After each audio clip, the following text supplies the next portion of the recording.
Have you ever felt like people come to you only when they need something?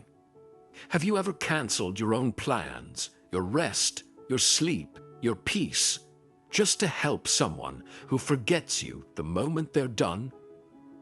If you've ever felt that quiet pain, this story is for you. Because sometimes life teaches its hardest lessons through the very people we care about the most. Long ago, in a quiet countryside village surrounded by wide green fields, wooden fences, and small weathered houses, lived a man named Ethan. It was the kind of place where everyone knew each other, where time moved slowly, and where help was often needed. And when help was needed, people called one name: Ethan. If a wagon wheel broke, they sent for Ethan. If a fence collapsed, they knocked on Ethan's door. If an elderly neighbor felt lonely and needed someone to talk to, they walked straight to Ethan's home. Ethan never said no. He always smiled and said, "Of course, I'll help."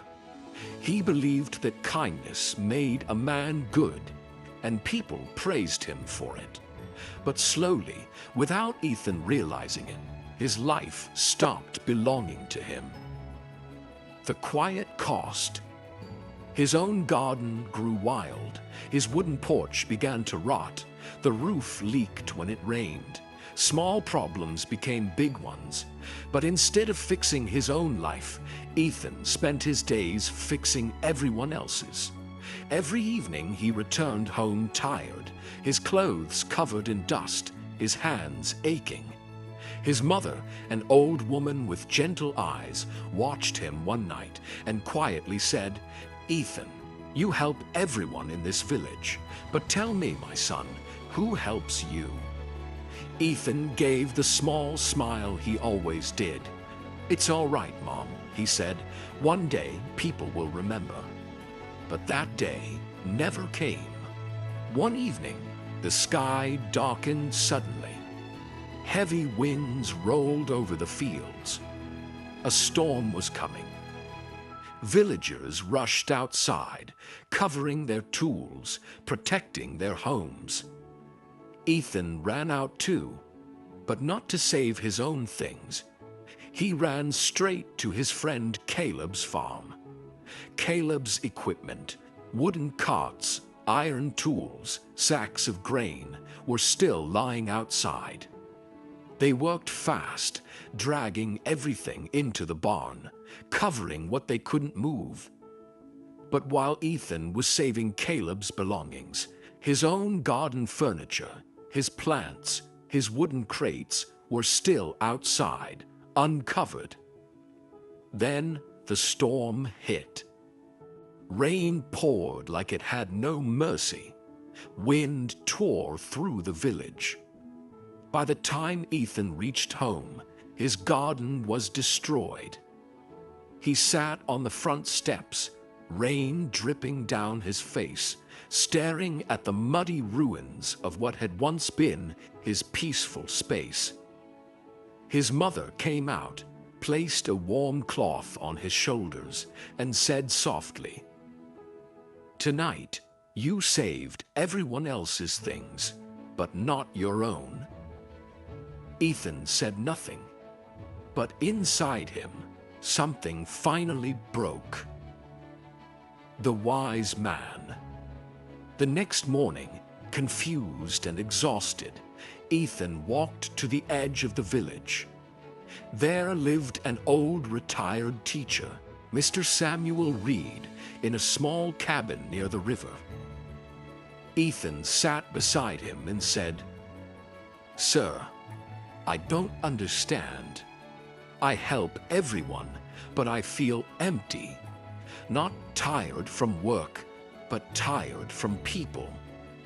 Why does kindness feel like it's destroying me?" Mr. Reed watched the river flow slowly and said, "Look at this river, Ethan. It gives water to trees, to animals, to farms. But when the rain is too heavy and the river forgets its limits, what happens? Ethan thought for a moment. It floods. Exactly, Mr. Reed said. Kindness without boundaries becomes self-destruction. For the next 7 days, Mr. Reed continued, don't say yes immediately. Ask yourself, will this help cost me my peace, my time, my health? If the answer is yes, then say, not today. The next morning, Caleb rushed to Ethan. Ethan, please help me move a heavy crate. I need you. Ethan looked at his own broken fence, one that had needed repair for months. His heart wanted to say yes, but he took a breath and said, I'm sorry, Caleb. Today I need to fix my own fence. I can help later, but not today. Caleb stared in shock. You're saying no? Ethan nodded. Caleb left, upset. Ethan felt guilty, but he stayed. By evening, his fence stood strong again. For the first time in years, Ethan felt proud of himself.